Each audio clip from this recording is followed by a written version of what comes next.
১ মাসের মধ্যে আমরা কোনোদিন ১ কেজি গরুর মাংস কিনে খাইতে পারতাম না। অথবা ১ মাসে যে একটা পোল্ট্রি মুরগি রান্না করে খামো এরকম সামর্থ্য আমাদের ছিল না। আপনি চাইলে আমাদের এলাকায় খোঁজ নিয়ে দেখতে পারেন যে আমাদের সংসারটা আগে কিরকম আছিল। মানুষের যখন অভাবের মধ্যে ধরে মানে যেকোনো একটা পেরেশানির মধ্যে পড়ে তখন কিন্তু মানুষের ওই বিষয়টা খেয়াল থাকে না। মানুষ কি কারণে সুইসাইড করে? যখন তার কোনো কিছু ধ্যান খেয়াল থাকে না তখনই কিন্তু একটা মানুষ সুইসাইড সুইসাইড করে। করে। তখন তো আমার পিঠ পুরাটাই দেয়ালে ঠেকে গেছে যে আমি মা-বাবার কথার অবাধ্য হয়ে আমি সিঙ্গাপুরে আইছি। এখন এইখানে আইসাও ধরা খাইছে। মানে এটা একবারে গাইত্যা নিছি যে শরীরের শেষ রক্ত দিয়া হইলেও আমি আমার মায়ের স্বপ্নটা আমি পূরণ করবোই যেভাবেই।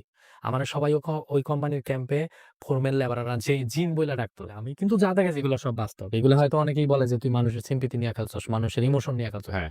এটা আসলেই এটা যারা ভাবে তারা সম্পূর্ণ ভুল। এই যে অনেকে বলে যে তুই প্রবাসীর মান-সম্মান নষ্ট করছস। হ্যাঁ, হ্যাঁ। ভাই আমি তাদেরকে একটা কথা বলতে চাই, ভাই দেখেন, আমি যে ভিডিওটাই করি না কেন, আপনার মান-সম্মান কেন নষ্ট হবে? আসসালামু আলাইকুম প্রিয় দর্শক এবং শ্রোতা। আল্লাহ সর্বাবস্থায় আমাদের সবার মঙ্গল করুন সেই দোয়া এবং শুভকামনা জানিয়ে শুরু করছি। পরিবার থেকে দূরে থাকার কষ্ট কতটা তীব্র, কতটা গভীর সেটা ভাষায় প্রকাশ করা সম্ভব নয়। আজ এই মুহূর্তে ৭৫ লাখেরও বেশি প্রবাসী যোদ্ধারা এই কষ্ট সহ্য করে প্রিয়জনের মুখে হাসি ফোটানোর জন্য কঠোর পরিশ্রম করে যাচ্ছেন প্রতিনিয়ত। তাদের পাঠানো টাকায় দেশ এগিয়ে যাচ্ছে সমৃদ্ধির পথে। এই প্রবাসী রেমিটেন্স যোদ্ধাদের না বলা প্রবাসীর গল্পগুলো তুলে অন্তরের ধরতে কথা। বিকাশের চলুন সাথে আজকে কে নিয়ে এসে আমার এসেছি? সঙ্গে তার সঙ্গে একটু কথা বলি। আসসালামু আলাইকুম। ওয়ালাইকুম আসসালাম। আমি মোহাম্মদ মানিক মিয়া। আপনার বয়স? আমার বয়স আনুমানিক ২৮ হবে। ২৮ বছর বয়স। জন্ম জেলা টাঙ্গাইল। জি। মানিক ভাই আমরা ২৮ বছরের গল্পটাই তুলে নিয়ে আসতে চাই। আচ্ছা। আমরা যখন খুবই ছোট, আমরা ২ ভাই, আমাদের কোনো বোন নাই। জি, ছোট তখন আমি লেখাপড়া করি না। আমার বাবা তখন আমাদের টাঙ্গাইল কিন্তু তাঁত শিল্পে বিখ্যাত। জি, তখন আমার বাবা তাঁতের কাজ করত। তাঁতের কাজের পাশাপাশি আবার আপনার আমাদের টাঙ্গাইলের ওই দিক দিয়ে যে ইরি ধান ক্ষেত যেগুলা, জি। ওই দিক দিয়ে যে ওই যে পানির মেশিন যেগুলো আছে। তাঁতের কাজ বলতে কি উনি তাঁতি ছিলেন? জি, জি, জি। আচ্ছা, আচ্ছা। তাঁতি ছিলেন। তো ইরি ক্ষেতের মধ্যে যে মেশিন এক সাইডে যে মেশিন করা ছিল যে আপনার পানি দিত ইরি ক্ষেতে। জি। ওইগুলার ড্রাইভার হিসেবেও আমার বাবা কাজ করত। ড্রাইভার বলতে মানে স্টার্ট দেওয়া? জি, জি। মানে যত্ন নেওয়া, স্টার্ট দেওয়া? আ আমাদের সংসার খুবই মানে খুবই অভাবে চলত। মানে আমরা ঐরকম যে আহামরি ভালো-মন্দ তখনকার ঐরকমভাবে খাইতে পারতাম না। আর তখনকার আমার বাবা হাজিরায় কাজ করত, দৈনিক হাজিরা আপনার ৳৫০ থেকে ৳৬০। আপনি বড় ছেলে?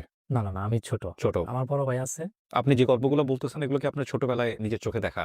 হ্যাঁ, হ্যাঁ, আমি যখন থেকে বুঝি আরকি। একটা ছেলে তো আপনার ৫ থেকে ৬ বছর হইলে তখন মোটামুটি বুঝতে পারে স্মৃতি তৈরি হয়। জি, জি।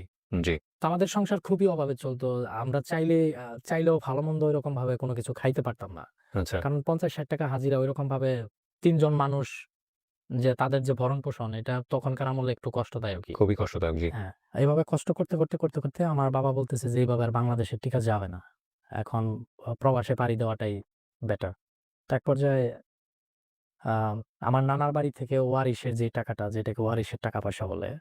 না, স্কুলে যাইতেন? আমার বাবা যখন আপনার সৌদি আরবে পাড়ি জমায় তখন ক্লাস 1-2 এরকম হয়তো আপনি এরকম পড়েন। হতে পারে। পাড়ি জমায় উনি মাত্র ৳৩০০ স্যালারিতে। ৳২,৩০,০০০ খরচ করে উনি সৌদি আরবে যায়। তো মানে যা ছিল সহায় সম্বল সব বিক্রি হ্যাঁ, করে হ্যাঁ, দিলেন। সবকিছু বিক্রি করে উনি সৌদি আরবে চইলা যায়। তো যাওয়ার পর উনার মাত্র সেলারি হচ্ছে ৳৩০০ বাংলাদেশী টাকায় সম্ভবত ৳৬,০০০। তো আচ্ছা। বাহিরে কাজ না করলে ওই টাকা-পয়সা ওইরকমভাবে উনি পাঠাইতে পারত না। যদি বাহিরে ওইরকম কাজের একটা সুযোগ সুবিধা থাকতো, উনি টাকা-পয়সা পাঠাইতে পারত। আমার ভাই এক পর্যায়ে লেখাপড়া বাদ দিয়ে দিল। আমার ভাই তখন আপনার ক্লাস 5 এ পড়ে সম্ভবত। ওই সময় বাদ দিয়ে দিয়েছে হ্যাঁ, পড়াশোনা। উনি 5 পর্যন্ত পইড়া উনি লেখাপড়া বাদ দিছে। তো এখন আমাদের সংসার তো চালাইতে হবে। তখন আমার ভাই আপনার ওই যে আমাদের গ্রাম অঞ্চলে আইসক্রিম বিক্রি করে। ও! উনি আমার বড় ভাই যিনি উনি বিভিন্ন এলাকায় উনি আইসক্রিম বিক্রি করার জন্য যাইত। ওই অল্প বয়সেই? হ্যাঁ, ওই অল্প বয়সে। আমাদের তো তখন খুব অভাবের সংসার ছিল। তো এক আচ্ছা। পর্যায়ে উনি আইসক্রিম বিক্রি করতে যাইত। আমার ভাই আইসক্রিম বিক্রি করতেছে। তো যাই হোক বেশ কয়েক বছর যাওয়ার পর আমার বাবা চিন্তা ভাবনা করতেছে যে আমার ভাইকেও সৌদি আরবে নিয়ে যাবে। হুম। আমার ভাইকেও সৌদি আরবে নিয়ে যাবে। তো বেশ কয়েক বছর পর আমার ভাইরেও সৌদি আরবে নিয়ে গেল। ঋণ ধার দেনা কইরাই কি আরকি। বলেন? ওর তো বয়সই হয় নাই। হ্যাঁ? ওর তো বয়সই হয় নাই ওই তখন। যে কয়েক বছর পর আপনার মানে তখন কি ও অ্যাডাল্ট? মানে অ্যাডাল্ট বলতে ওই 18 বছর হইছে তখন 12-13 আম বছর। আগের আগের জামানায় যখন যারা বিদেশ যাইত তারা কিন্তু তখন বয়সটা বাড়াইয়া যাইত। যদি আচ্ছা। বয়স হইতো আপনার ১৫ তখন আপনার বাড়ায় দিত আ 18। হ্যাঁ, বয়স বাড়ায় দিত। 23-24 বানাইয়া তারপর আবার নিয়ে যেত। চলে যাইত। তো ওই যে আমি বললাম না যে বেশ কয়েক বছর পর আচ্ছা। তখন যার মানে 22-23 হয় নাই কিন্তু 15-16 বছর বয়স হ্যাঁ, এরকম। এরকমই ১৬-১৭ এরকম। আচ্ছা নিয়ে তখন গেল। তার বয়স 23-24 দিয়া আপনার সৌদি আরবে পাঠায় দিল। ৪,০০,০০০ ৳৫,০০,০০০ খরচ হইছে তখন আচ্ছা, নেওয়াতে। আচ্ছা। তো আমার ভাই সৌদি আরব যাওয়ার পর ঐরকম ভাবে কোন টাকা পয়সা দেয় নাই। তখন আমার ভাইয়ের যেই টাকাটা ওই টাকাটার প্রেশার আমার বাবার উপর পড়লো। মানে আরো বিশাল অভাবের মধ্যে পইড়া গেলাম। দেনাটা এটা কিভাবে শোধ হবে? আমাদের পরিবারের খরচটা কিভাবে দিবে? তখন সম্ভবত আপনার আমাদের এই ব্র্যাক স্কুলে পড়ি সম্ভবত। হুম। ব্র্যাক স্কুলে পড়ি। তো আমি আগের থেকেই বিভিন্ন কাজে মানে বিভিন্ন কাজ করতাম। বিভিন্ন ভাঁজের কাজ করতাম। যে সময়টা পাইতাম তখন যেই কাজ পাইতাম আমি তখনই ওই কাজটাই করতাম। জমির কাজ থেকে শুরু করে হুম। সব ধরনের কাজ। আমি সব আমার এই লাইফে আমি অনেক কাজ করছি। জি। এক পর্যায়ে আমি হাই স্কুলে গেলাম। হাই স্কুলে গেলাম এই কষ্টের মাঝামাঝি। আমার বাবা হালকা পাতলা কিছু দিত। আমিও টাকা পয়সা খরচ কইরা নিজের লেখাপড়ার খরচও আমি চালাইতাম। কিন্তু আমার লেখাপড়া করার খুব ইচ্ছা ছিল। তো যখন 10 এ পড়ি তখন আপনার আমার লেখাপড়ার খরচটা তখন আরো মানে আমার বাবার পক্ষে দেওয়াটা একদম অসম্ভব হয়ে গেল। পরিবার চালানোটাও উনার জন্য বিশাল কষ্টকর হয়ে যাইতেছে। আর আমাদের গ্রাম অঞ্চলের ঐদিকে একটা প্রবলেম আছে যে সেটা হচ্ছে যে কেউ যদি অভাবে চলাফেরা করে, কাউকে যদি চারিদিক দিয়ে অভাবে ঘেরাও করে, তখন কিন্তু ওই মানুষগুলোরে সবাই অবহেলা করে। তো এক পর্যায়ে আমাদেরকেও ঐরকমভাবে আপনার পাড়া-প্রতিবেশী যারা আছে, তারাও অবহেলা করত। আমার নিজের মানুষ তারাই অবহেলা করত। তো আমরা আমরা আমার যে আমি যে জায়গার মধ্যে থাকতাম, আমার দাদির বাড়ি যেটা আরকি, ওই বাড়িতে আমার বাপ চাচারা উনারা হচ্ছে ৬ ভাই। ৬ ভাইয়ের আমার বাবা পাইতো ২% জায়গা, আমার আরেক চাচা পাইতো ২%। তো আমরা ২% জায়গার মধ্যে থাকতাম যে জায়গাটা খুবই কুচকাচ ছিল। ও! অনেক মানুষের অনেক কথা। ২ শতক জায়গা। আপনারা হ্যাঁ, নিশ্চয়ই বুঝতে পারছেন। খুবই অল্প। তো আমরা তো আমার বাবা যখন সৌদি আরবে সর্বপ্রথম যায়, তখন আমরা একটা ছাপরা ঘরের মধ্যে থাকতাম। ছাপরা ছাপড়া। চিনেন কিনা হ্যাঁ, জানি না। চিনি, চিনি। ছাপড়া ছিল। কোন রকম একটা টিন দেওয়া চারপাশে হ্যাঁ, বাঁশের হ্যাঁ। বেড়া। ছাপরা ঘরের মধ্যে থাকতাম। এরকম একটা বাঁশের দরজা যেটাকে কি ঝাপ বলে না কি জানি হুম, একটা বলে। হুম। ওরকম ঝাপের দরজার মধ্যে ছিলাম। মানে খুবই কুচকাচের মধ্যে ছিলাম। একটা সময় আমার এত অভাব দেখা দিছে যে ওই সময় কোন কাজ খুঁজে পাইতেছি না। আমার মামাতো ভাই রাজমিস্ত্রি। তো এসএসসি পরীক্ষার আগে। আপনার? হ্যাঁ, তখন আমার মামাতো ভাইরে বলতেছি যে, "আমি তো কোন কাজ পাইতেছি না। তাইলে হুম। আমার একটা কাজের ব্যবস্থা করে দে।" তখন ওই বলল যে, "তাইলে আমার সাথে রাজমিস্ত্রির কাজই কর।" তো তখন আপনার ৳২০০ হাজিরা। আমি রাজমিস্ত্রির কাজ করি। ৳২০০ হাজিরা। আমি সকাল ৬ টায় যাইতাম, রাইতের ১০টা-১১ টায় আসতাম। অথচ রাজমিস্ত্রির কাজ শেষ হয় আপনার বিকেল ৪ টার মধ্যেই। হ্যাঁ। তো তখন ১০টা-১১ টার মধ্যেই কাজ শেষ হইতো। ১০টা-১১ টা পর্যন্ত আমারে কাজ করাইতো। তো আমি কাজ করতাম। এক পর্যায়ে এভাবে কাজ করতে তখন আমি চিন্তা ভাবনা করলাম যে আমার দ্বারা সম্ভবত লেখাপড়া এতদূর যাওয়া সম্ভব না। কারণ আমি আমার পরিবারের যে একটা অবস্থা দেখতেছি, আমার ভাইও টাকা পয়সা দেয় না। আর আমার বাবার যে ইনকাম, এই ইনকাম দিয়ে আমার পক্ষে চাকরি পর্যন্ত যাওয়া কোনোভাবেই সম্ভব না। হুম। তার থেকে কি কাম? আমি আপাতত এসএসসি পরীক্ষাটা দিয়ে আপনার লেখাপড়া শেষ করে দেই। তো এক পর্যায়ে আমি মাটি কাটা শুরু করলাম। মানে এসএসসি পরীক্ষার সময় তো বিভিন্ন ফিস-টিস দিতে হয়। তারপর প্রাইভেটের যে খরচটা এগুলো বহন করতে হয়। তো আমি রাজমিস্ত্রির কাজ করার পাশাপাশি যখন রাজমিস্ত্রির কাজগুলা শেষ হইতো তখন আমি আবার মাটি কাটার কাজগুলা করতাম। আবার বিভিন্ন সময় এই যে আমাদের ঐদিকে যে বয়েল আছে যেটাকে বলা হয় ধানের বয়েল, ওইগুলোর মধ্যে ধান ভাঙানোর কাজেও যাইতাম। এসএসসি পরীক্ষা দিয়ে আমি ২০১৫ সালে। জি। আমি ভোকেশনাল নিয়ে পড়ছি। তো আমি আমার আম্মারে মাঝে মাঝে বুঝাইতাম, "আম্মা তুমি চিন্তা করো না। আমাদের দিন এরকম থাকবে না। উম কোন না কোন সময় এইরকম দিন এটা পরিবর্তন হবেই।" কারণ আমাদের এরকম একটা অভাবের সময় গেছে যে আমরা ১ মাসের মধ্যে আমরা কোনদিন ১ কেজি গরুর মাংস কিনে খাইতে পারতাম না। মানে ১ মাসের মধ্যে যে আমরা ১ কেজি গরুর মাংস কিনে খাইমু, এরকম সামর্থ্য আমাদের ছিল না। অথবা ১ মাসে যে একটা পোল্ট্রি মুরগি রান্না করে খামু, এরকম সামর্থ্য আমাদের ছিল না। আপনি চাইলে আমাদের এলাকায় খোঁজ নিয়ে দেখতে পারেন যে আমাদের সংসারটা আগে কিরকম আছিল। তো যাই হোক, এসএসসি পরীক্ষা দেওয়ার পর তখন আমার বাপ-মায়ে বলতেছে যে, "তাইলে তুই এক কাজ কর। এখন যেহেতু ঋণপাতি হালকা পাতলা একটু গচ্ছে, তুই এক কাজ কর, সৌদি আরবে আইসা পড়।" এটা কে বলল বাবা? হ্যাঁ, আমার বাবা-মা উনারা সবসময় বলতেছে যে, "সৌদি আরবে যা উমরা-টুমরা করতে পারবি। টাকা-পয়সা কম কামাস, বেশি কামাস।" আমার আগে থেকেই ইউরোপের স্বপ্ন যে আমি সৌদি আরবে যাবো না। সৌদি আরবে যাবো পরে টাকা-পয়সা কামাইয়া। তো এখন বলতেছে যে, "তুই কোন দেশে যাবি?" আমি বললাম যে, "যেহেতু তোমরা আমারে ইউরোপে নিতে পারবা না, ইতালিতে যেহেতু পাঠাইতে পারবা না, এত টাকা-পয়সা যেহেতু নাই, তাইলে আমারে সিঙ্গাপুর পাঠাইয়া দাও।" তখন আমি আপনার ২০১৭ র দিকে সিঙ্গাপুর যাই আপনার আনস্কেলে, স্কেল ছাড়া। আচ্ছা। ৳৫,৭০,০০০ খরচ হয়। সব টাকাই ঋণ। সিঙ্গাপুরে একটা চায়না কোম্পানিতে যাই। তখন আমার বেসিক সেলারি হচ্ছে আপনার $17 আরকি। কোম্পানিটা খুব একটা সুবিধার না। মাস শেষে দেখা যায় যে $430 হয়তো সর্বোচ্চ বেশি কষ্ট করলে হয়তো ওভারটাইম যদি হয় $500 এরকম আসে। তো তারপরেও কষ্ট করতেছি যেহেতু মা-বাবার পারমিশন ছাড়াই আমি সিঙ্গাপুরে আইছি। উনাদের টার্গেট ছিল যে আমারে সৌদি আরবে পাঠায় দিবে। কিন্তু আমি তো মা-বাবার কথা না শুইনা সিঙ্গাপুরে আইসা পড়ছি। শুধুমাত্র ইউরোপের স্বাদটারে নেওয়ার জন্য। হ্যাঁ, ইউরোপের স্বাদ নেওয়ার জন্য। কিন্তু এখানে আসার পর যে আমি এত বড় একটা মানে বেকায়দার মধ্যে পইড়া যাবো আমি কখনো ভাবতে পারি নাই। চায়না কোম্পানিতে কি কাজ করতেন? আমি কনস্ট্রাকশন এ কাজ করতাম। আচ্ছা, ওখানে কনস্ট্রাকশন, হ্যাঁ, হ্যাঁ, জি। আমি ওই কোম্পানিতে যতগুলা চায়না দেখছি একটা চাইনিজেরও ব্যবহার ভালো না। আমি কষ্ট করি এত পরিমাণে কষ্ট কারণ আমি বাংলাদেশে অত কষ্ট করি নাই। মানে সিঙ্গাপুর যাওয়ার পর যে কষ্টটা করছি হুম। আমাদেরকে দিয়ে শুধু রড ক্যারি করাইতো। রড যেগুলা কনস্ট্রাকশন এর কাজ তো। এই যে রড ক্যারি করতে, করতে আমার এই যে চামড়া আপনার হয়ে গেছিল। মোটা? হ্যাঁ, মোটা হয়ে গেছিল। তো প্রচুর কষ্ট হইতো। মাঝে, মাঝে চিন্তা করি যে মনে হয় যে ওই দেশে আপনার আবার রড কাটার মেশিন আছে। হুম। মাঝে, মাঝে চিন্তা করতাম যে আসলেই এত কষ্ট সহ্য হয় না। মনে হয় নিজের হাত নিজেই কেটে ফেলাই। আমি কয়েকবার কাঁঠালের মধ্যে হাতও ফালাইছিলাম যে আমার এই জীবন আর ভাল লাগে না। যে এত কষ্ট এই অল্প বয়সে। তারপর আমি আবার মাঝে, মাঝে চিন্তা করলাম যে সময় তো মানে খারাপ সময় তো আর সবসময় মানুষের থাকে না। যদি আমি ওরকমভাবে কষ্ট করতে পারি, হয়তো কোনো একদিন সাকসেসফুল হইতে পারবো। তো এইভাবে কাজ করতেছি, কাজ করতেছি। এক পর্যায়ে আমাদের ব্যাচের যে ১০ থেকে ১২ জন আ গিয়েছিল, উনারা এক পর্যায়ে আপনার বাংলাদেশে ওদেরকে পাঠাইয়া দিছে। কোম্পানিতে কাজ নাই, কাজ খুবই অল্প। তখন আমি চিন্তা করতেছি যে সবাইরই যেহেতু পাঠায় দিতেছে, আমারে যদি পাঠায় দেয় তাহলে তো আমি আরো বিপদের মধ্যে পইড়া যাবো। আমি তো আ সিঙ্গাপুরে আসছি টোটালে হয়তো ৭ মাস, ৮ মাস এরকম হইবে। ঋণ করে আসছি। হ্যাঁ, ৫,০০,০০০ ৬,০০,০০০ টাকার সবগুলোই ঋণ। তো এখন আমারে যদি এই মুহূর্তে পাঠাইয়া দেয়, তাহলে তো আমি বিশাল বিপদের মধ্যে পইড়া যাবো। তো একদিন একটা কাজ চাইনিজদের কথা তো আর ঐরকম বোঝা আর চাইনিজেরা ইংলিশ খুব কম বলে। আমি সিঙ্গাপুরে যাওয়ার পর যা দেখছি ওরা ইংলিশ খুবই কম পারে। আমি যে কাজের সাইটে কাজ করছি ওরা চাইনিজ ভাষায় কি কয় না, না কইতেছে বুঝি না। তা যেকোনো একটা কাজের কথা বলছে সেটা হচ্ছে আপনার এই যে এই বাংলাদেশের রড যে সরি আপনার ওয়াল যে ভাঙে ব্রেকার মেশিন যেটাকে বলা হুম। হয়। এই যে এভাবে চোক্কা মাথায় হুম, হুম। ওই চাইনিজ ভাষায় ওইটা আমারে আনতে বলছে। আমি তো কিছুই বুঝি নাই যে কি কইছে না, না কইছে। তো আমি কয়েকবার কইছে বুঝি নাই। তো আমার ও রাগের মাথায় বলতেছে যে মানে তোরা কালকে বাংলাদেশে পাঠায় দিও। আমি কই এটা বিশাল বিপদের মধ্যে পড়লাম। ও তো এইভাবে কইয়া, কইয়া আরো ১০-১১ জন মানুষ বাংলাদেশে অলরেডি পাঠায় দিছে। আর কোম্পানিটা চাইনিজ তো ওরা যা কয় তাই শোনে। আচ্ছা। ঠিক আছে? তো ওই মুহূর্তে আমি সম্ভবত আপনার ৳২,০০,০০০ র মতন বাংলাদেশে পাঠাইছি ৮ মাস। হুম। ৮ মাসের মধ্যে। তো ৳২,০০,০০০ পাঠাইছি। এখন তো আমার মাথায় মানে মানে আমি এখন আর চোখে কিছু দেখতেছি না যে যেহেতু ও কইয়াই ফেলাইছে যে তোরে আমি বাংলাদেশে পাঠায় দিমু তাইলে তো 100% সিউর ও আমারে বাংলাদেশে পাঠাইয়াই দিব। তো ওই টাইমে আমারে আবার একটা রুমের ভিতরে এরকম একটা রুমের ভিতরে মানে ওয়াল ভাঙার জন্য ওই মেশিনটা দিছে। দেন আমি ভাবতেছি যে ও যেহেতু আমারে পাঠাইয়াই দিব আমার তো বুদ্ধি একটা করতেই হইব। আমারে যে মেশিনটা দিছে ওই মেশিনটা মানে একটা ওয়ালের মধ্যে করতেছি তখন আমি নিজে চিন্তা করতেছি যে আমার টাকা তো যেভাবে হোক আমার উঠাইয়া নিতেই হইব। এই টাকা যদি আমি না উঠাইয়া নিতে পারি আমি বাংলাদেশে যেয়ে তো আমি বিশাল বিপদের মধ্যে পড়বো। হুম।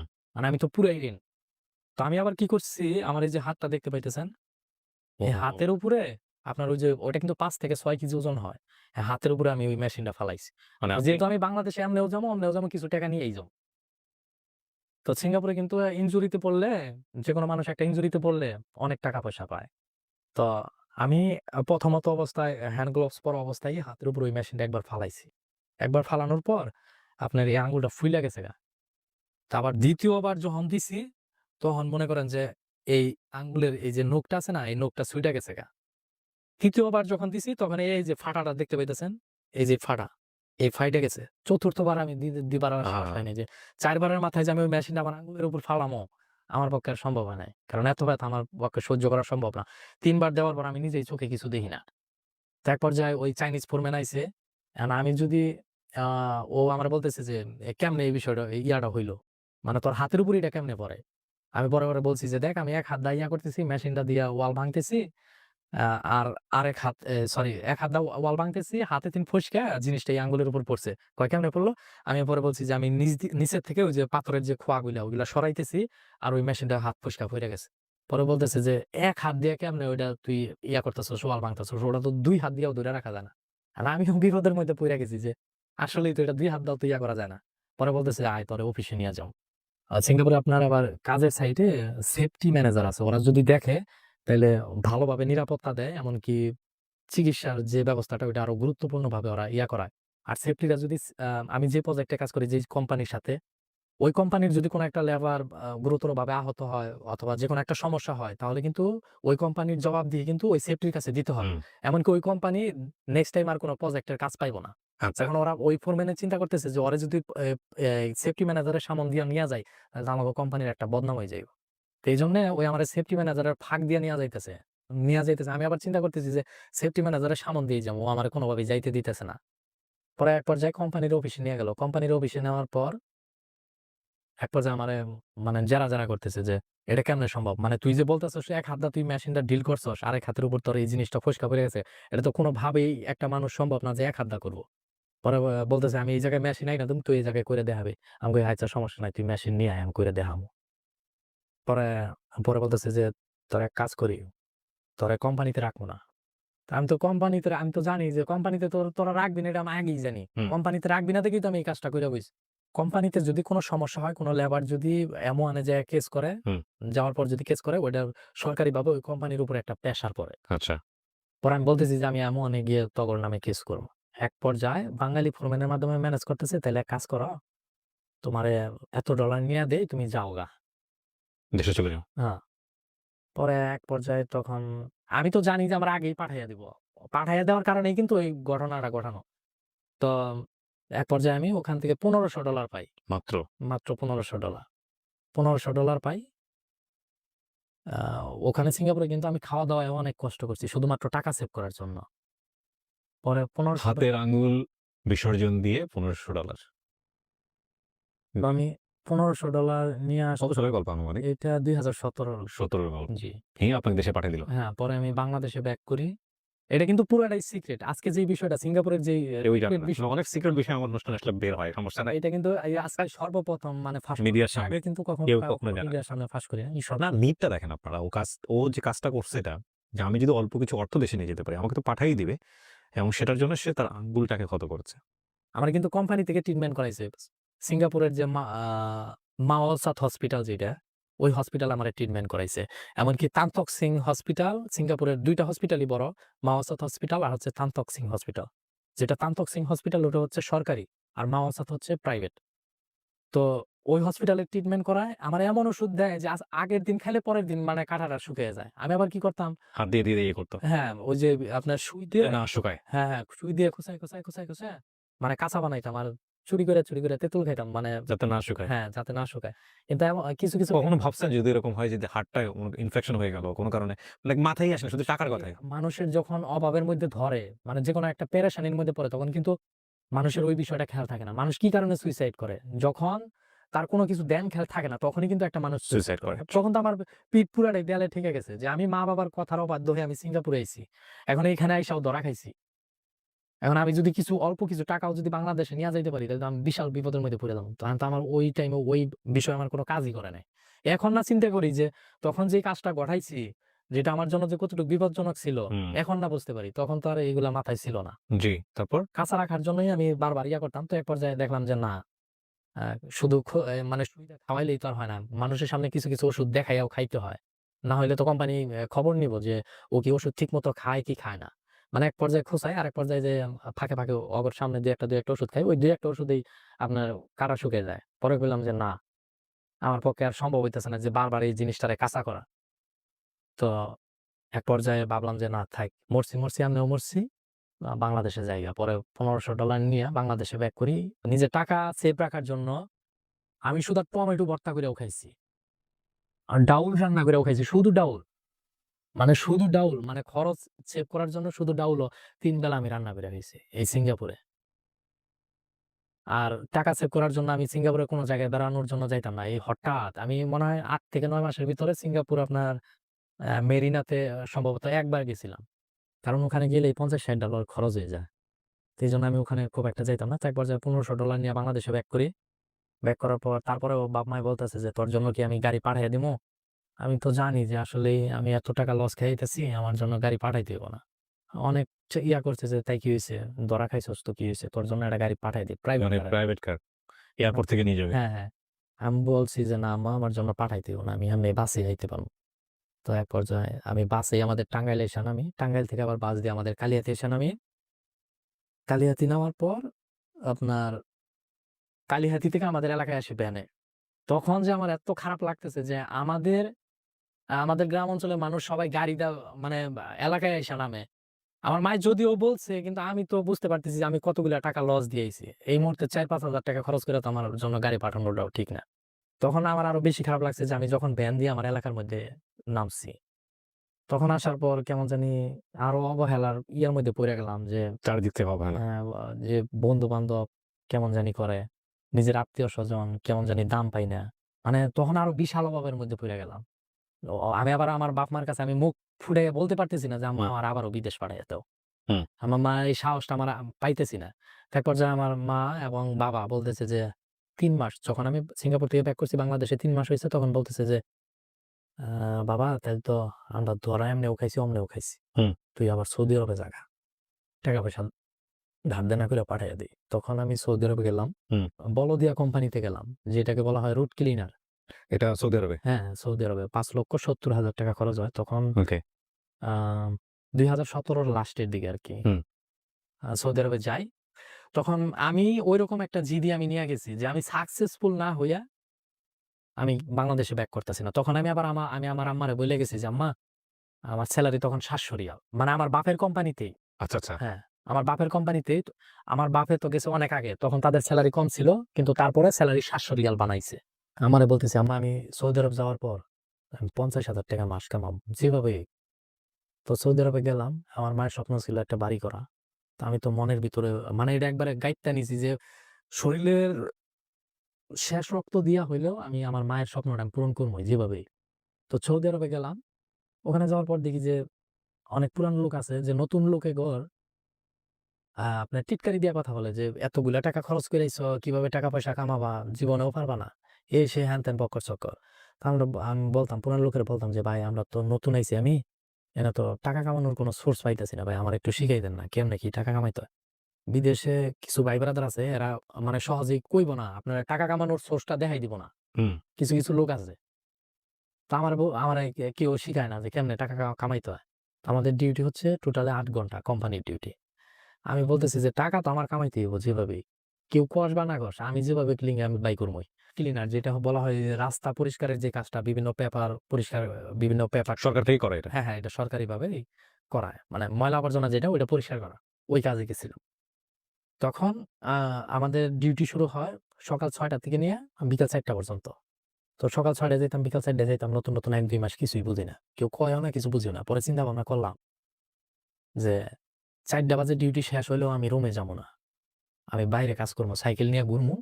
আর দেখমু যে কোন জায়গায় মাল সামানা ফালাইছে। বলদিয়া সৌদিরা আবার কি করে? ওদের বাসার সামনে এই যে ড্রাম আছে না? ড্রাম ড্রাম দিয়ে আর এই যে আপনার কিস যেটা বলা হয় পলিথিনের কিস। হুম। ওই ড্রামের মধ্যে পলিথিনের কিস দেয়। ওরা বিভিন্ন ময়লা আবর্জনা জিনিসপত্র সৌদিরা কিন্তু আপনার যেকোনো একটা ইলেকট্রনিক্স এর জিনিস ঠিক করে না, নষ্ট হলে ফালায় দেয়। নষ্ট হলে ফালাই দেয়। এই ওয়াশিং মেশিন, টিভি, ফ্রিজ যা আছে সব। আপনার এই বুদ্ধিটা মাথায় আসলো কিভাবে? না এই বুদ্ধিটা মাথায় আসলে কেমনে? সৌদিরা এইগুলা ফালায়। আচ্ছা, আমাদের বাঙালিরা অনেকেই করে এরকম। বাঙালিরা এগুলো ওকে, করে ওইখান থেকে দেখে আপনি আইডিয়াটা পাইছেন। এগুলা করে কিন্তু ওরা এইগুলা করে আপনার বিকাল ৪ঃ০০ পর্যন্ত। আচ্ছা, রাইতে আর এইগুলা করে না। আচ্ছা। বিকাল ৪ঃ০০ র পর ৪ঃ০০ থেকে নিয়ে ৬ঃ০০ পর্যন্ত কইরা ওরা বাসায় আইসা করে। বাঙালিরা? হ্যাঁ, হ্যাঁ। আচ্ছা। ওরা ৬ঃ০০ পর্যন্ত আইসা করে কিন্তু আমার টার্গেট হলো বিকাল ৪ঃ০০ ডিউটি শেষ হইলে আমি ৬ঃ০০ বাজেও ক্যাম্পে যাবো না। আমি রাইতে ৯ঃ০০-১০ঃ০০ পর্যন্ত এই কাজ এগুলা করব। ২-৩ ঘন্টা ৪ ঘন্টা করে বাসা। হ্যাঁ। সো কি করলেন একবার ১ম থেকে শুনি, হ্যাঁ। পরে আপনার যে ময়লা আবর্জনাগুলো ফালাইতো বিভিন্ন টিভি, ফ্রিজ বিভিন্ন ধরনের জিনিস। মানে দামি জিনিসও ফালাই দেয়। আইফোন মোবাইল, স্যামসাং মোবাইল-টোবাইল সব। মানে এগুলো হালকা একটু সমস্যা হলেই ওরা ফালাই দেয়। তো এগুলা দেখা গেছে যে বিকেল ৪ঃ০০ বাজে ডিউটি শেষ হলে ৪ঃ০০, ৫ঃ০০, ৬ঃ০০, ৭ঃ০০, ৮ঃ০০, ৯ঃ০০, ১০ঃ০০ পর্যন্ত যদি এই কাজটা করি তাহলে আমার ৬ ঘন্টা মানে আমি বাইরে এই ধরনের কাজ করতে পারতেছি। তো এর মাঝে আবার বিভিন্ন সৌদিরা ডাক দিয়া হালকা পাতলা কাজ করাইয়া ৳২০-৳৫০ দিয়াও দেয়। বাসার মধ্যে? হ্যাঁ, আচ্ছা। তো এগুলা দিয়ে দেয়। তো এইভাবে দেখলাম যে আমি অনেক ধরনের সামান পাই। মানে অনেক সামান। এমন পরিমাণে সামান পাই যে ১ সপ্তাহে মাল জমাইলে মনে হয় যে এরকম রুম ৩-৪ টা আমি ফিল আপ করে ফেলাইতে পারব। ওরে বাবা! এত পরিমাণে মাল পাওয়া যায়। এগুলো এখন সরকার কিছু বলে না, না? না। এটা বলদিয়াদের জন্য এটা বৈধ। কারণ সৌদি সরকার জানে ও, বলদিয়া মানে হচ্ছে আল্টিমেটলি আপনারা যারা ক্লিন করেন এদেরকে বলদিয়া বলা হয়। নাকি বলদিয়া কোম্পানির পক্ষ থেকে যারা কাজ করে এদের জন্য বৈধ? এইটা হচ্ছে আপনার আমাদের বাংলাদেশে ম্যাজিস্ট্রেট আছে না? হুম। ওই দেশেও আপনার বলদিয়া আছে। ও! ওই দেশে ওইটা ম্যাজিস্ট্রেট সিস্টেম হয়, ওনাদেরকে বলদিয়া বলা হয়। আচ্ছা, আমরা ওই বলদিয়াদের আন্ডারেই কাজ করতাম। আচ্ছা। মানে বলদিয়া কোম্পানি বলা হয় ওইটাই যারা রুট ক্লিনারের কাজটা করে। ওকে। আমরা রুট ক্লিনারের কাজ করতাম, সেই সুবাদে ওই দেশে বলদিয়ার লেবারের একটা পাওয়ার থাকে। আচ্ছা, আচ্ছা। সো আপনাদের জন্য এটা বৈধ ছিল। হ্যাঁ, ওইটা আমাদের জন্য বৈধ। কারণ তারা জানে আমাদের সেলারি কম, ৭০০ রিয়াল মাত্র। ওকে। তো ৭০০ রিয়াল দিয়ে তো আর কিছু হয় না। আপনারা না নিলে কি হবে? এটা ক্লিনের মধ্যেই চলে যাবে। সরকার এটা পরিষ্কার করে দিবে। নিয়ে ভাগাড়ে চলে আমরা যদি না নেই, আমাদের যে যারা গাড়ি চালায়, আমাদের কোম্পানির ওই যারা গাড়ি চালায় তারা নিয়ে যাবো। নিয়ে ফেলে দিবে ময়লা। না, ওরাও নিয়ে বিক্রি করেই ফেলাবো। আচ্ছা। এটা আমাদের কাজই তো হচ্ছে পরিষ্কার করার। এটাও একটা পরিষ্কার। দেখেন, ওইটা জিনিসটা ফালাইলে ওইটা ওই জায়গায় রেখে দিলে তো ওটা ময়লা তো আবর্জনা। আমি যেটা বুঝেছি যে শুধুমাত্র পরিষ্কারের টাইম না। যখনই পাচ্ছেন আপনি কালেক্ট করতেছেন। ডিউটির সময়ও আপনি চাইলে কালেক্ট ডিউটির করতে সময় ওইটা হ্যাঁ, ফালাইলে আমি নিতে পারতেন, নিতে ওটার সমস্যা না। আমি কেন উনাকে প্রশ্ন করছি? আমি উনার ভিডিওগুলো দেখেছি। আমি এরকম ২-১ টা ভিডিও উনি করেছেন। আমি প্রথম কথা হচ্ছে যে আমাদের দেশের যারা বিদেশে গিয়ে কাজ করেন, আমরা যখন একাডেমিক্যালি পড়তাম, এই কাজগুলোকে অনেক সময় লার্জ স্কেলে বলা হয় triple D, dirty, difficult and dangerous. তো এইজন্য অনেকেই বলতে চান না। অনেকেই বলতে চান আমাকে এখন এটাকে বেসিক জব বলেন বা অন্যভাবে এটাকে এক্সপ্লেইন করেন। অনেকেই বলতে চান না মান-সম্মানের ভয়ে হোক বা যেকোনো কারণেই হোক, আ পরিবারের কাছে কিভাবে মুখ দেখাবেন, এইসব ব্যাপারে বলতে চান না। কিন্তু উনার ভিডিও আমাকে প্রথমত নক করে একটা কারণে যে উনি আসলে উনার যে স্ট্যাটাস, উনার যে অবস্থা, উনি সেটাই দেখিয়েছেন। হ্যাঁ? এবং সেখানে কোনো ধরনের কোনো কার্পণ্য করেননি। সে গল্পে আমি পরে যাব। তার আগে আমি যেখানটায় ছিলাম যে আপনি এটা কালেক্ট করলেন এবং হ্যাঁ, এগুলো আমি আবার আপনার প্রতিদিনই বিক্রি করতাম। কোথায় বিক্রি করেন? ওই দেশে আবার স্ক্র্যাপের গাড়ি আছে যারা এই সামানগুলা কিনে। স্ক্র্যাপ। মানে ভাঙ্গারি সামান যেগুলা যারা কিনে, আম তাদের কাছে আমি বিক্রি করতাম। তো প্রতিদিনই আমি বিক্রি করতাম, কোনদিন ১০০ রিয়াল, কোনদিন ১৫০ রিয়াল, কোনদিন ৭০ রিয়াল, বাহ! কোনদিন ৮০ রিয়াল, এভাবে বিক্রি করতাম। তো আমার সামান বিক্রি করা দেখে মানে অন্যান্য লেবারের তো মাথা খারাপ হয়ে গেছে। অবাক যে ওই এত পরিমাণে মাল সামান কইতে দেয়। কোত্থেকে পায়? আমরা তো এত মাল দিতে পারি না। আমরা হয়তো সর্বোচ্চ দিলে ৳২০, সর্বোচ্চ হলে ৳৩০। আমরা তো এই ১-১৫০ স্ক্র্যাপ এর নিয়ে ওরা কি করে? এগুলা ওরা ওরা আবার ওই যে আপনার বাংলাদেশে কিরকম আছে না যে বাঙালি সামানগুলা আরো বড় অন্য কোন জায়গায় কোম্পানি করে। বিক্রি করতেছে বা এগুলো ওরা হইছে আপনার ওই স্ক্র্যাপের গাড়িগুলো আমাদের কাছ থেকে সামানগুলা কিনে নিয়ে ওরা মানে ওই দেশে যারা আরো বড় স্ক্র্যাপের ব্যবসায়ী তাদের কাছে নিয়ে সেল করে। আচ্ছা, আচ্ছা। তো এভাবে সেল করতো আমি মাস শেষে দেখা গেছে যে ৩,০০০ রিয়াল, কোন মাসে হিউজ। ৪,০০০ রিয়াল। তো আপনার বেতনের চেয়ে কয়েক হ্যাঁ, হবে। হ্যাঁ, অনেক। মানে যখন আমি ইনকামের সোর্সটা বুঝলাম তখন থেকে আমি প্রতি মাসে ১,০০,০০০, ১,১০,০০০, ১,৩০,০০০ বাংলাদেশী টাকা। এরকম ভাবে টাকা ইনকাম করতাম। হ্যাঁ, বাংলাদেশী টাকা। আচ্ছা। অনেক লেবার আমারে ফলো করা শুরু করলো যে ও এত টাকা কিভাবে ইনকাম করে। তো এক পর্যায়ে ওরা দেখে যে আমি প্রতিদিন রাইতের ১০ টায় যাই। ও! তো এখন প্রতিদিন যদি আমি রাইতের ১০ টায় যাই, আবার স্ক্র্যাপের গাড়ি মাল দেওয়ার সময় ওরা এগুলো ফলো রাখতেন করে। কোথায়? স্ক্র্যাপ গুলো এগুলো রাখতেন কোথায়? এগুলা আপনার ওই দেশে মাজরা সাইড বিভিন্ন জঙ্গল-টঙ্গল জায়গা আছে। বিভিন্ন এগুলো থেকে লুকায় রাখতেন। যারা আছে এইগুলার ঝোপের ভিতরে মানে রাইখা দিতাম। আপনার অনেক সোর্স একটা সৌদিও আছে। এরা আমার কষ্ট করা মাল আমরা যদি জমায় রাখতাম, চুরি এগুলো করে। চুরি করে নিয়ে যাইত। তখন আরো খারাপ লাগতো। মানে এগুলো কি এ বাঙালিরাই চুরি করতো নাকি আল্টিমেটলি? অনেক বাঙালিরাও চুরি করে, আপনার অনেক সৌদিরাও চুরি করে। আচ্ছা। ঠিক আছে? তো ঐরকম আমি আপনার ৳১৫০-২০০ মাল আ স্ক্র্যাপের গাড়ি ফোন দিছি যে উনারে মাল আমি আজকে দিয়া দিমু। হ্যাঁ। তো ওই পর্যায়ে এক টাউট সৌদি আইছে। মানে বাংলাদেশে যেরকম কিছু টাউট কোয়ালিটির পোলাপান আছে না? যে সোরসাপটা পোলাপান আছে। ওরকম সৌদি আরবেও সোরসাপটা পোলাপান আছে। তো আমি মাল ভাঁজ করতেছি, তার ভাঁজ করতেছি। ওই পর্যায়ে ওই সৌদি আইছে। আসার পর মানে ওগোর সামনে তো আর কিছু কওয়া যায় না। ওই হুম। চোরচাপটা সৌদির কাছে আপনার ছুরি-টুরি থাকে। ও! যদি বেশি ইয়া-টিয়া করা হয়, তাহলে আপনার ছুরি মেরে দিবো। তখন আমি আর কিছু কইতেছি না। আমি খালি মনের ভিতরে মনে করেন যে খালি কান্না একটা ভাব আসতেছে যে আমার এত কষ্টের মাল ও তো এহানি সব ছাপা করে নিয়ে যাইব। নিয়ে গেল। পরে দামি তার, তামা, পিতল যা ছিল সব নিয়ে গেছে। তার লাস্ট পর্যায়ে হালকা কিছু মাল ছিল। তো যাই হোক, তো আমার স্ক্র্যাপের মাল দেওয়া শেষে ওরা সবাই আমার ফলো করত। ফলো করা শেষে যে বুঝতে পারছি ওই তো রাত্রেও মাল টোকায়। মানে রাত্রেও যে ভাঙ্গারি মাল-টাল আমি জমা করি, হুম। এগুলা সব লেবার বুইঝা গেছে। তো আমার দেখাদেখি আমার ক্যাম্পে যারা আমার মতন কাজগুলা করত, ওরা সবাই আমার দেখাদেখি আপনার ৯টা ১০টা পর্যন্ত মাল টোকানি শুরু করল। তো এক পর্যায়ে দেখলাম যে আপনার অনলাইন জগতে আসা আপনার ২০১৮ থেকেই শুরু। হুম। ২০১৮ তে আপনার TikTok এর নাম ছিল Musical.ly। তখন থেকেই আমি TikTok করতাম কিন্তু ওইরকমভাবে করতে কি পারি নাই। করতেন টিকটকে? ওই আপনার বিভিন্ন মানুষের সাথে ডুয়েট করা। গান-টান করা, হ্যাঁ, লিপ-সিং করা এগুলো হ্যাঁ, করতেন? হ্যাঁ, হ্যাঁ। তখন আমি এগুলো কখন করতেন? সারাদিন কাজ করার পরে? এগুলার হিস্টোরি হচ্ছে আপনার কখন করতাম? আমি যখন রাত্রি ১০ টায় কাজ করার পর ক্যাম্পে আসতাম আমার কোম্পানির ক্যাম্পে। ক্যাম্পে আসার পর আমি নিজেই রান্নাবান্না করে খাইতাম। হুম। রান্নাবান্না করে খাইতাম আপনার রান্নাবান্না করে খাইতে কোনদিন ১১টা বেজে যেত, কোনদিন ১২টা বেজে যেত। তখন আমি তো কঠোর পরিশ্রমী। যে আমি এই অনলাইন জগতও রাখমু, নিজের কাজ যেটা কোম্পানির কাজ এইটাও আমি ঠিক রাখমু। যে বিদেশে যদি কাজের পাশাপাশি যদি একটু বিনোদন না পাওয়া যায় তাহলে ওই জায়গায় মন টিকানোটা খুবই কষ্টকর। তো আমি কাজ করা শেষে রান্না-বান্না কইরা খাইতে, খাইতে আপনার রাত্রি ১১টা-১২টা বাইজা যাইত। খাওয়া শেষ কইরা তখন আমি টিকটক করতাম আপনার রাত্রি ২টা পর্যন্ত। ওই বিভিন্ন ঘুরে ভিডিও তৈরি করতাম। মানে হ্যাঁ, হ্যাঁ, আমি দেখেছি নিচ দিয়ে। অনেক ঘুরানো ভিডিও করতাম। তো আমার অনেকে বলত যে, "পাগল হইছো। যে সারাদিন কাজ কইরা আসার পর ও রাইতে ২টা পর্যন্ত এই কাজ এগুলা করে। বেটা তুই এগুলাতে টাকা পাবি? এগুলায় তোরে টাকা দিব? যে তুই যে এইভাবে রাইতে এত হার্ড পরিশ্রম কইরা আসার পর যে তুই এত রাইতে ২টা পর্যন্ত জাগস, এটা কেমনে সম্ভব? তুই তো ২ দিন পর পাগল হয়ে যাবি। মাথা খারাপ হয়ে যাবো।" আমার টার্গেট যে আমি পাগল হই আর ছাগল হই ওইটা সময়ই বইলা দিব। যে অনলাইনে তো যেকোনো একটা প্ল্যাটফর্মের মাধ্যমে আমার পরিচিতি আইনে আমি টাকা কামানোর সোর্স আমি বাই করবই। হুম। তো এক পর্যায়ে এভাবে করতে নাহ TikTok এ ঐরকম ভাবে হয় না।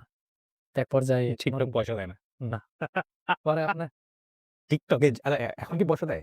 সরি, না এখন এখনো দেয় না। টাকা পয়সা পাওয়া বিশ্বাস করেন আমি আপনাদের একটা কথা বলি। TikTok এ যে পরিমাণ আমাদের ছেলেমেয়েরা যে পরিমাণ সময় দেয় with due respect, a TikTok এ যদি জানি না এখন কি অবস্থা, আমি যেহেতু TikTok করি না।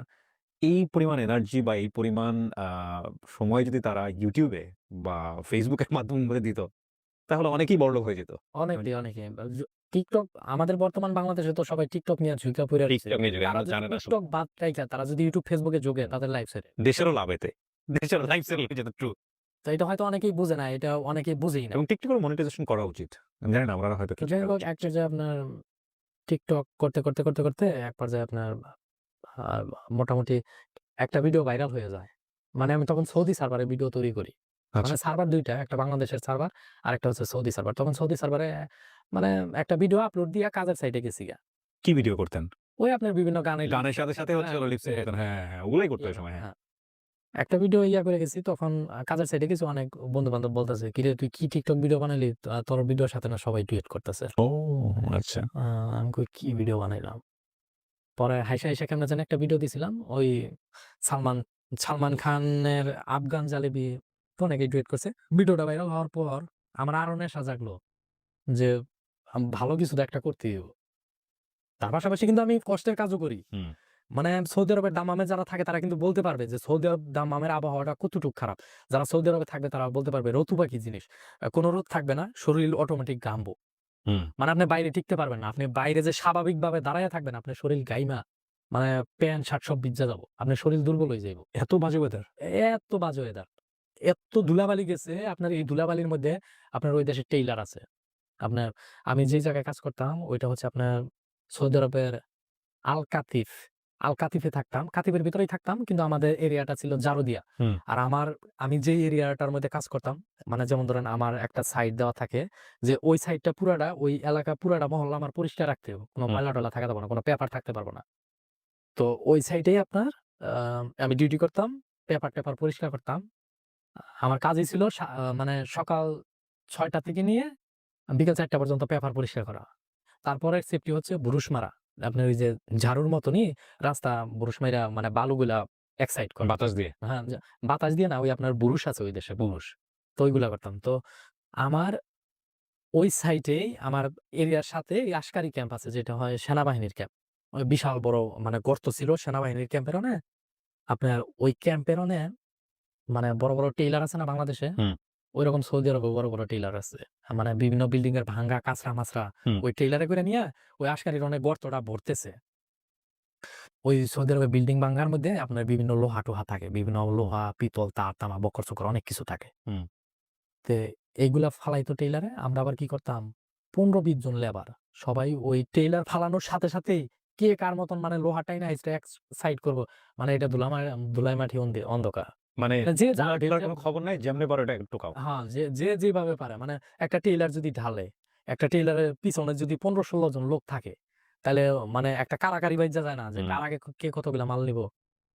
তো ওইভাবে আমি ওখানে আপনার সম্ভবত ১ বছর মানে ওই টেইলারের আমি শুধু মাল ঢুকাইতাম। ১ বছর। ওখান থেকে আমি ১ বছরে টাকা ইনকাম করছিলাম আমার মনে হয় সম্ভবত ১৩-১৪ লক্ষ টাকা। মানে ১ বছরে। তো ওখানে হঠাৎ কইরা কোনো একদিন ওখানে কাজ করার সময় মানে একটা টেইলার ঢালার সময় অনেকগুলা লেবার তো ও আমি হারাহারি কইরা মানে তাড়াতাড়ি করবার যাইয়া আমার হাতের উপর ওই টেইলার তিনি একটা মানে পাথরের খন্ড পড়ে আমার আপনি এই হাতটা হাতের একটু উপর। দেখান। এই যে হাতটা দেখতেই আপনার পাচ্ছেন। হাতটা দেখলে বোঝা আমার এই হাতটা কিন্তু এরকম ছিল কিন্তু এখন এই যে এরকম আমার অনেকেই জিজ্ঞাসা মানিক ভাই আপনার এই হাতে কি হয়েছিল? তো এই হাতের উপর একটা আপনার পাথর পড়ে।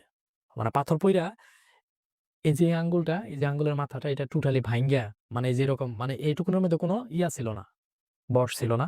এখানে তাবুকটা পড়ার পর মানে পাথরটা পড়ার পর এখানে মাংস বলতে কোনো কিচ্ছু ছিল না। শুধু এই যে হাতের রগটা দেখা যাইত, এই যে হাতের রগটা। আর এই আঙ্গুলটা এই যে এখানে একটা ফাড় আছে। এই আঙ্গুলটা হ্যাঁ। ফাইড়া একবার এইদিকে আইসা পড়ছিল। আর এই যে এখানের মাংস ছিল না। আহা! এভাবে তো এভাবে একটু ক্যামেরায় দেখান। হ্যাঁ। এখানে কোনো মাংস ছিল না। অবশ্য দাগটা যদিও নাই কিন্তু এই আঙ্গুলটা ফাইড়া একবার সেই দিকে আইসা পড়ছিল। আর এই যেখানে এই যে আপনারা দাগ দেখতেই পাচ্ছেন, এখানে কোনো কিচ্ছু ছিল না। তো এক পর্যায়ে এখন আমি চিন্তা করতেছি যে হাতের যে অবস্থা এটা তো আমার নিজের ট্রিটমেন্ট করাবার গেলে অনেক টাকার ব্যাপার। ২০-২৫,০০০ রিয়াল। এত টাকা আমি পামু কই? তারপর যে আমি যার কাছে মাল বিক্রি করতাম, পরে ওরে ফোন দেওয়া হয়েছে যে ভাই আরেক লেবারে ফোন দিছে মানিকগঞ্জেরই। ওই আমার সাথেই কাজ করতো। ওর নাম হচ্ছে বাবু। তো ওই ফোন দিছে যে, "ভাই মানিকের তো এরকম অবস্থা তাইলে আপনি একটু গাড়িটা নিয়ে আসেন, গাড়িটা নিয়ে আসেন হসপিটালে যাই।" পরে হ্যাঁ, গাড়ি নিয়ে আইছে। গাড়ি নিয়ে আসার পর ছোটখাটো হসপিটালে দেখাই, উনারা না করে যে এটা আমাদের হসপিটালে ট্রিটমেন্ট সম্ভব না। পরে বরিশালের একজন ফোরম্যান ছিল। উনি অত্যন্ত ভালো মানুষ। আমি উনার রেসপেক্ট করি। এমনকি উনারে আমি অনেক ভালোবাসি। কারণ আমার এই হাত কাটা নিয়ে উনি অনেক দৌড়াদৌড়ি পারছে। উনার বাড়ি হচ্ছে বরিশাল। এমনকি উনার নাম হচ্ছে মোবারক ভাই। আমরা মোবারক ভাই বলে ডাকতাম। আমাদের প্রত্যেকটা লেবারেরে অনেক ছাড় দিত। অনেক ভালোবাসতো। কাজের জন্য কোনো সময় প্যারা দিত না। তো যাই হোক এক পর্যায়ে উনি ফোরম্যান। পরে আমার অনেক ভালোবাসতো। পরে উনার গাড়ি দিয়া এখন বলতেছে যে, "হাতের যে অবস্থা এটা তো তোমার নিজের টাকা দিয়ে ট্রিটমেন্ট করানো সম্ভব না।"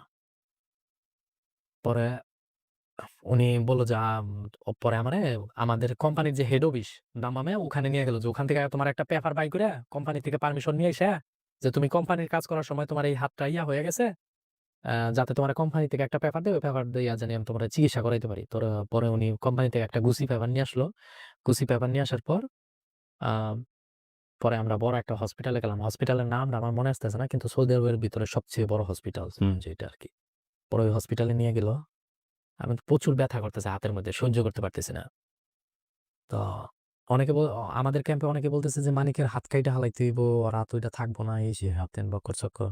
আমি তো শুইনা মাথা নষ্ট। যদি এই বয়সে হাত কাইটা হালাইতে হয়, উপায় ছাড়া।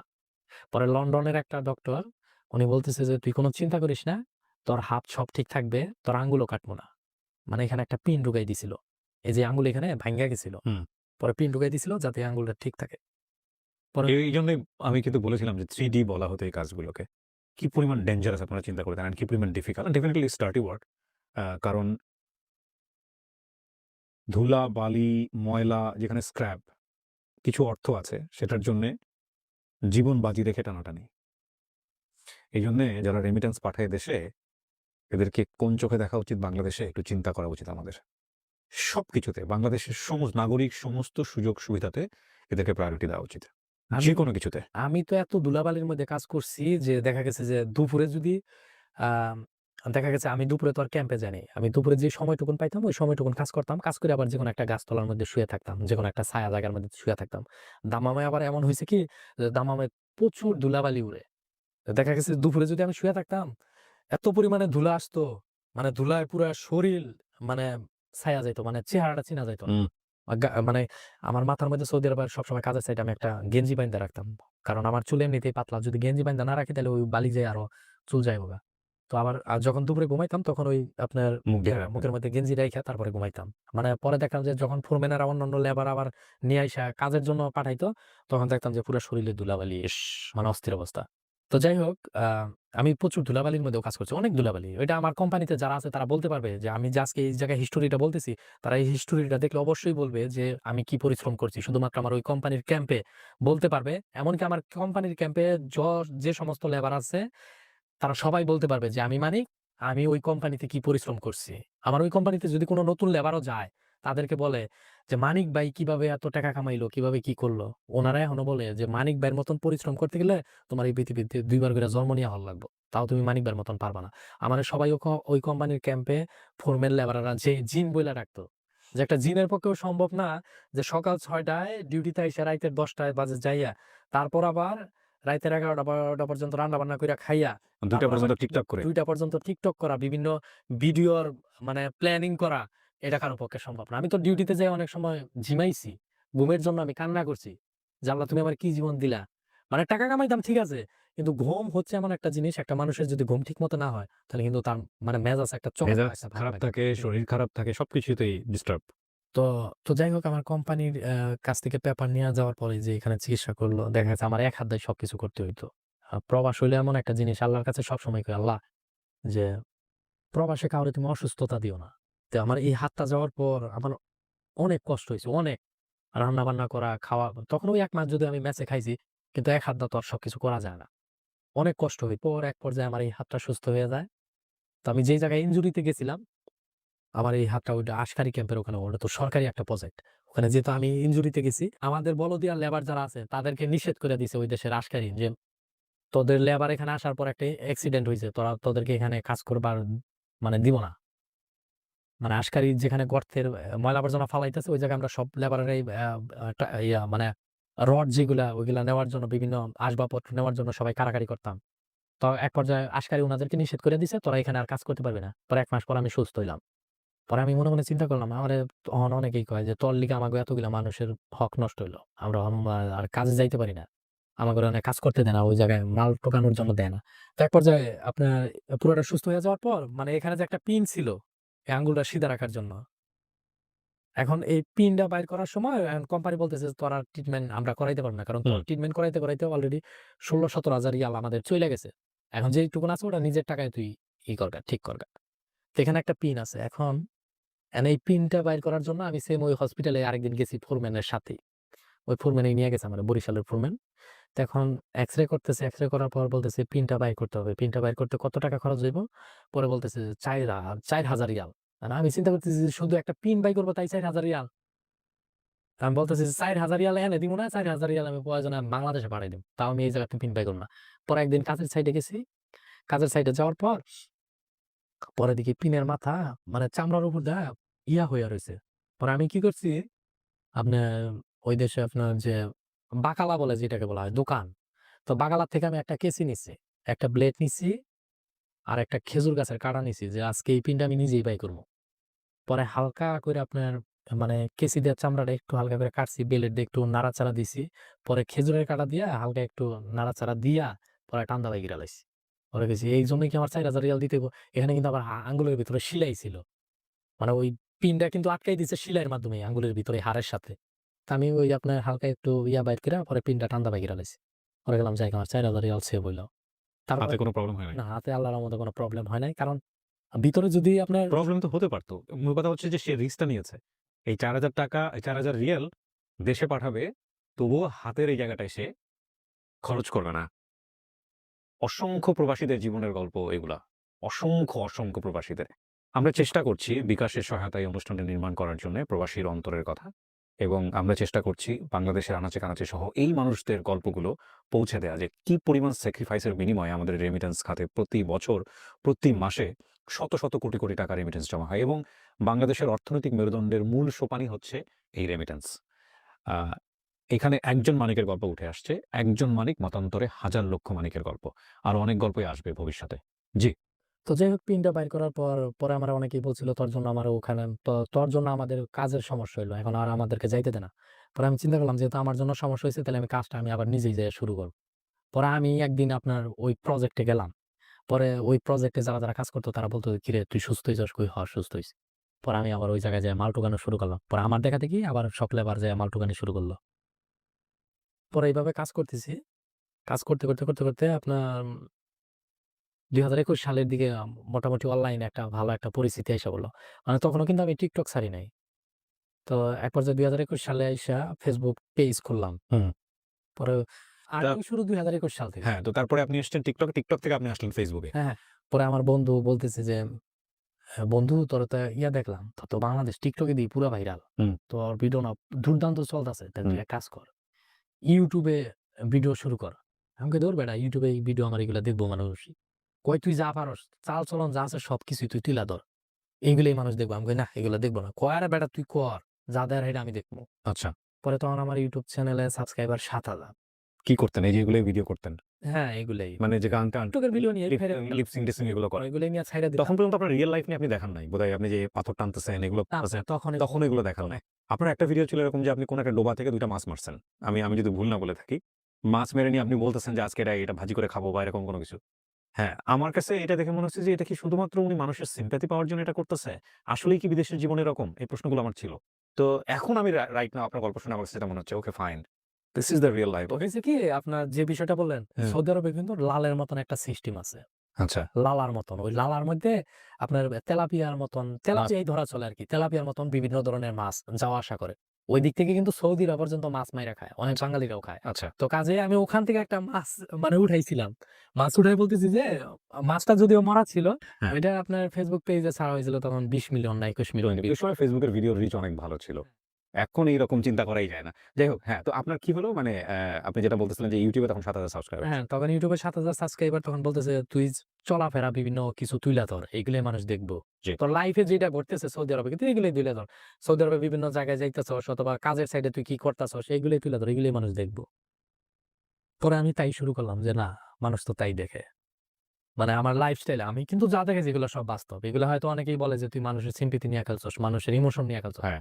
এটা আসলে এটা যারা ভাবে তারা সম্পূর্ণ ভুল।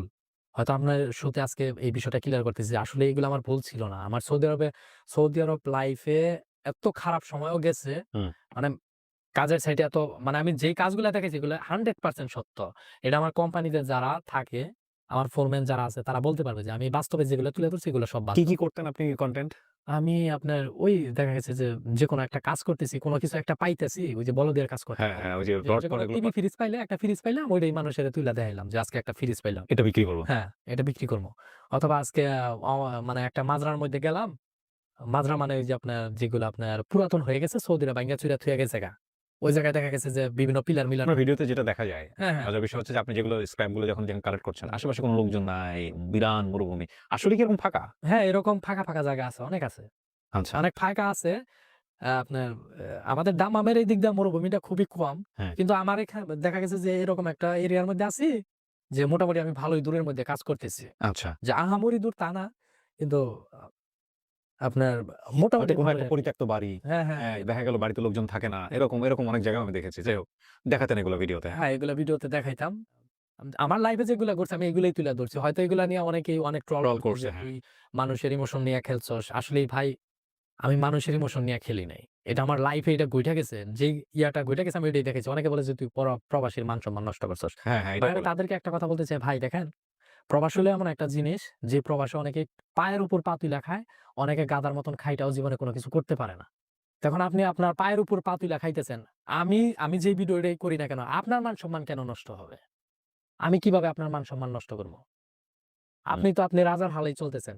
তাহলে বাংলাদেশে যারা ভিক্ষা করে খাইতেছে তারা কি বড়লোকের কোনো ক্ষতি করতেছে? তাদের কারণে কি বড়লোকের কোনো ক্ষতি হইতেছে? ভিক্ষুকের জন্য? তাহলে আমি ওই দেশে কষ্টের কাজ করতেছি। আমার লাইফে কষ্টের কাজ আমার জীবনে দেখা দিছে। আমি ওইগুলোই তুলে ধরছি। এতে তো আপনার কোনো সমস্যা না, হওয়ার আপনার কথা কোনো না। চিন্তা হয় নাই কখনো যে মানিক আপনি নিজে আপনার ব্যক্তিগত ওখানে যে জীবনটা যে সোজা কথা আমরা আমাদের যেখানে যেটা বলি যে ভাঙাড়ি টোকাই যেগুলো বলি বাংলাদেশে। সো এই ধরনের একটা জীবন যেটা আপনি তুলে ধরতেছেন। হয়তো এটার বিনিময়ে আপনার আ আ পয়সা আসবে বা আপনি পয়সার কথাও চিন্তা করেন। ১ম দিকে হয়তোবা এটা চিন্তা করেছেন যেখান থেকে আমি পয়সা নিয়ে আসবো। ঠিক আছে, পয়সার কথা চিন্তা করাটা অন্যায় কোনো কিছু না। এটা খুবই লিগ্যাল ওয়েতে চিন্তা। কিন্তু মান-সম্মান তো আমাদের দেশে একটা বড় একটা ফ্যাক্ট সামাজিকতার জায়গা থেকে। এই জায়গাটায় আপনার কি প্রশ্ন? মানে আপনার উত্তরটা কি আসলে? আপনার আমার কখনো মনে চিন্তা হয় হয় নাই যে এটা দিয়ে আপনাকে ট্রল করবে, এটা দিয়ে তুই কেমনে পয়সা কামাইছস? এগুলা না, এটার মধ্যে ভালো দিক, খারাপ দিক দোনোটাই আছে। আসলেই এইটার জন্য যে সবাই আমারে খারাপ ভাবছে তা কিন্তু নয়। আমারে কিন্তু অনেকেই বলে যে, "মানিক ভাই আপনি যেটা তুলছেন এটা প্রবাসীদের বাস্তব জীবন আপনি তুইলা ধরছেন। এতে প্রবাসীদের মান-সম্মান আমার মনে হয় না যে আমার জন্য প্রবাসীদের মান-সম্মান নষ্ট হয়েছে।" আপনার নিজেরটা জানতে চাচ্ছি যে আপনি যখন গ্রামে আসলেন নিজের পরিবারের কাছে, তারা কিভাবে দেখবে আপনাকে? মানে কিভাবে পয়সা রোজগার করছে? এগুলো নিয়ে আপনার উত্তর কি আসলে? তারা কিভাবে দেখবে? আসলে আমি কাজের পাশাপাশি অনলাইন থেকেও আর্নিং করতাম। হুম। আমি তো মোটামুটি ভালোই মানে আপনার নিজের মান-সম্মানে কখনো হয়নি আপনার আমার কাছে? মনে হয় না যে এর জন্য আমার মানে আপনি সৎ পথে পয়সা রোজগার করছেন। আমার সৎ নিয়ত যেটা আমার তো এরকম আমি তো কোনো চুরি কিছু করি নাই, আমি নাই। তো ডাকাতি করি নাই। তো সেটাই। আমি রাইট, চুরি করে খাইছি, ডাকাতি করে খাইছি। আমি কাজ করে খাইছি, কাজ দেখাইছি। অনলাইনে তুলে ধরছি ব্যাস এইটাই। রাইট, এখন রাইট, আপনি যেভাবে নেন আরকি। রাইট। আপনার মন যেভাবে নেয় ওইভাবেই। আর আমার মন আমি মনে করি আমার দিক থেকে আমি 100% পারফেক্ট। ওকে, ফাইন। সো যেটা হলো আপনি ২০২১ সালে Facebook এর কথা বলছিলেন, YouTube এর কথা বলছিলেন। হ্যাঁ, হ্যাঁ। ওইখানকার আয়ের জায়গায় আসতে চাই। জি। তখন 2021 সাল থেকে আমার আর্নিং শুরু। কত সাবস্ক্রাইবার আপনার এখন? এটা 1.42 1.42 অনেক। মানিক মিয়া অফিসিয়াল না? হ্যাঁ। মানিক মিয়া অফিসিয়াল। হ্যাঁ, বলেন। তো যাই হোক 2021 সাল থেকে মোটামুটি আর্নিং শুরু করলাম হুম। আ অনলাইন থেকে।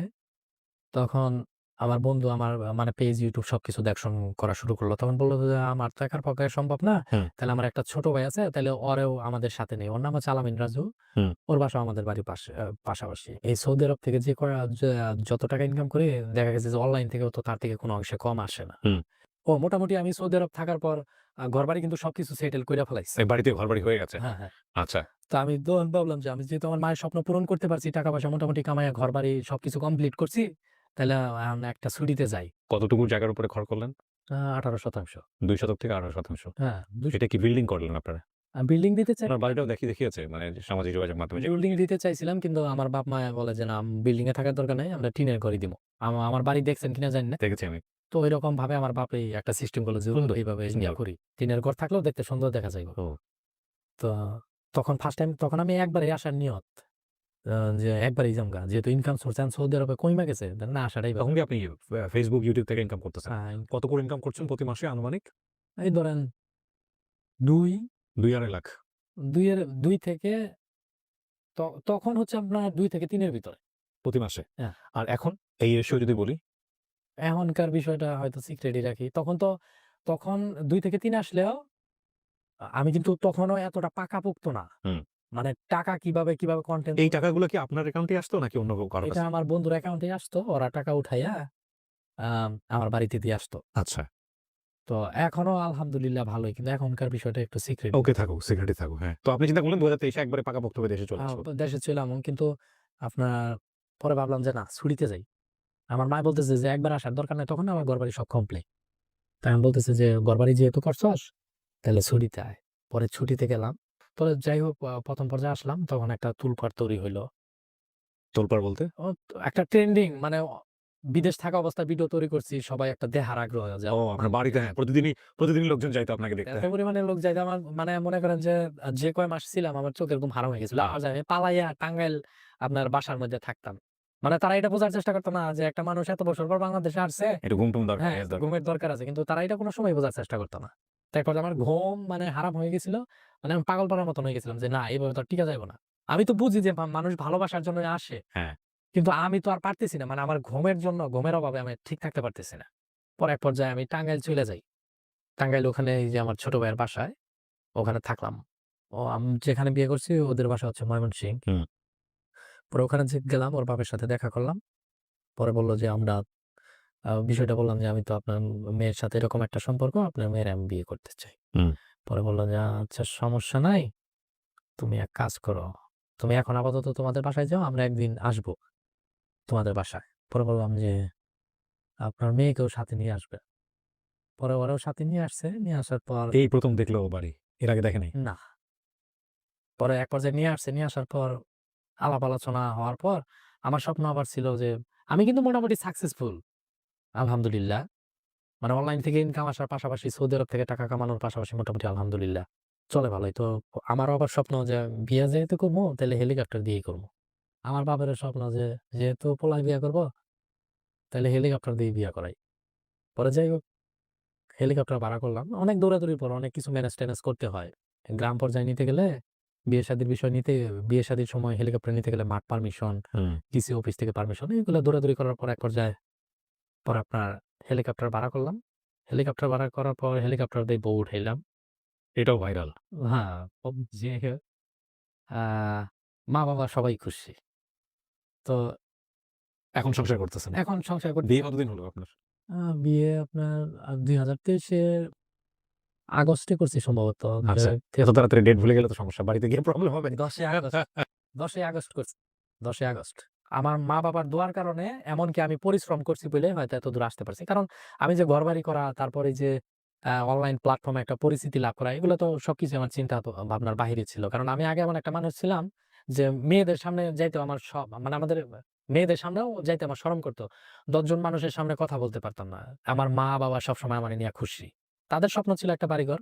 বাড়িঘর করছি আমি তাদেরকে বইলেও দিছি যে, "আমি তোমার স্বপ্ন পূরণ করবোই যেভাবে হোক নিজের রক্ত দিয়ে হইলো।" আলহামদুলিল্লাহ। মা-বাবার স্বপ্ন যদি পূরণ করতে পারি পৃথিবীতে আর কি আছে? ঠিক লাগে। চলে কিছুই না। বাবা কই এখন? বাবা এখন দেশেই আছে। এখন উনি তো আর যান না। না। উনি এখনো বাড়িতেই থাকে। উনার চলার জন্য খরচের টাকা-পয়সা দেই। সেটা আপনারা দিয়ে দেন। হ্যাঁ, আলহামদুলিল্লাহ। আমার মা বলছে যে, যেহেতু আরেকটা দেশের জন্য বইসা রইছি যে বলছে, "হ্যাঁ, হবো ইনশাল্লাহ। আপনার মতো জায়গা থেকে সফল হতে চায়, তাদের জন্য আপনি কি পরামর্শ দেবেন? আমরা তো অনেক সময় অনেক মানুষ আছি যে বড়, বড় স্বপ্ন দেখি কিন্তু ওই স্বপ্নের জন্য পরিশ্রম জিনিসটা আমরা করতে চাই না। দেখা গেছে যে ১০০% এর মধ্যে 30% যাই আমরা অফলাইনে যাইগা। আমার পক্ষে সম্ভব না। মানুষের পক্ষে সবকিছুই সম্ভব। একটা মানুষ যদি পারে সে সবকিছুই পারবে।